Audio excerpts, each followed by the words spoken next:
Come on out and have a hot dog. Hot dogs are free, Coke. This is Rick Dauberton. My name is Karen Dauberton. We've landed in, where the heck are we? Rick and I are taking our amphibious car Birmingham. on a trip around the world. It's hard to keep track one week to the next. Well, we call it perseverance because that's kind of what it took to build it. We were going to call it blind stupidity, but we didn't know how to spell it.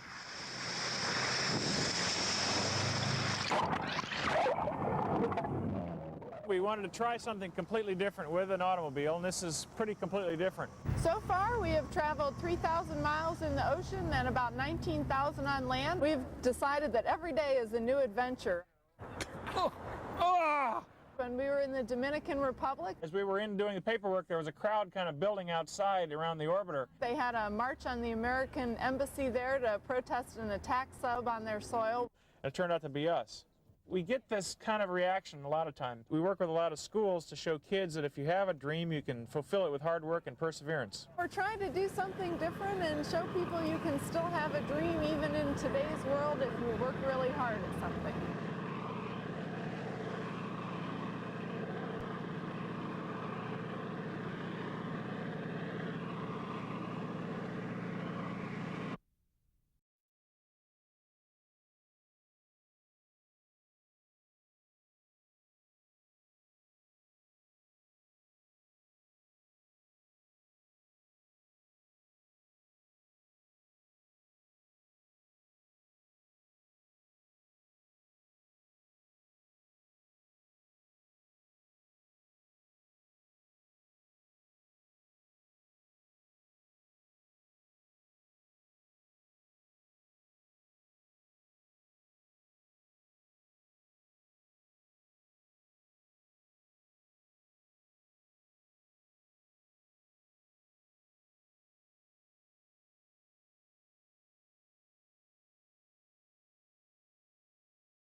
It appeared to be a good launch, and then you saw it. The Challenger disaster in 1986 propelled a search for a safer way to launch the shuttle. NASA designed the Advanced Solid Rocket Motor. They were going to build it here at Yellow Creek in Iuka, Mississippi. But 3 years into the project and $1.4 billion spent, NASA decided what they had was safe enough, and President Clinton signed an act to end the project. Just terminating a program today doesn't stop the money flowing. Paul Davis is the Technical Operations Director at Lockheed and has been at Yellow Creek since NASA first got involved in 1990. Congress does a lot of things that I'm sure in their own mind saves money and or save schedule or save something. But that, when you get down to the grassroots at this level, it sometimes doesn't make sense. When legislators make decisions to save money, do they really know what they're getting into? Again, I'm not going to speculate on what's in the mind of a congressman when he passes legislation. They can make a silk purse out of a sow's ear. Could that be what they did here? They shelled out $100 million just to settle with contractors. Would it surprise you to find out that some of the contractors in this project made more money in its cancellation than they would have in its completion? Yes, it would, quite frankly. Channel 6 has learned that the three major contractors on Yellow Creek, Lockheed, Birmingham-based Rust International, and Babcock and Wilcox, all got paid more on certain contracts when the job was scrapped than they would have had it been completed. Lockheed was the main contractor. Take a look at the company's own figures. Estimated at completion, Lockheed should have been paid $53.9 million. So why did they get $14 million more when the project was scrapped? They blame it on purchase orders transferred from Rust.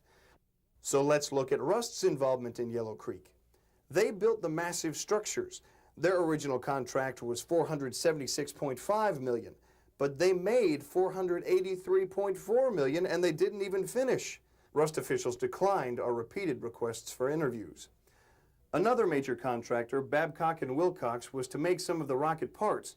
To do that, they had to renovate their facility in Indiana. When the project was scrapped, the government paid Babcock and Wilcox to go back in and put their plant back together, just like it was before. That cost taxpayers $54.1 million. Their original bid was $51 million. How does anyone justify the waste in Yellow Creek? Iuka Mayor David Nichols can't. We have little confidence in the federal government today. If you think the story's over, it's not. Right now, NASA documents show Lockheed gets as much as $2,700,000 a year just to keep the lights on at Yellow Creek. $20,000 to $25,000 a month of that is profit above and beyond their labor costs. And for what? You couldn't produce anything at this facility now except paper. Thousands of years from now, future civilizations will stumble upon these structures and wonder, why were they built? What is their significance? Well, their imagination is probably better than the truth. These structures have no significance, and they never will, at the expense of the taxpayer.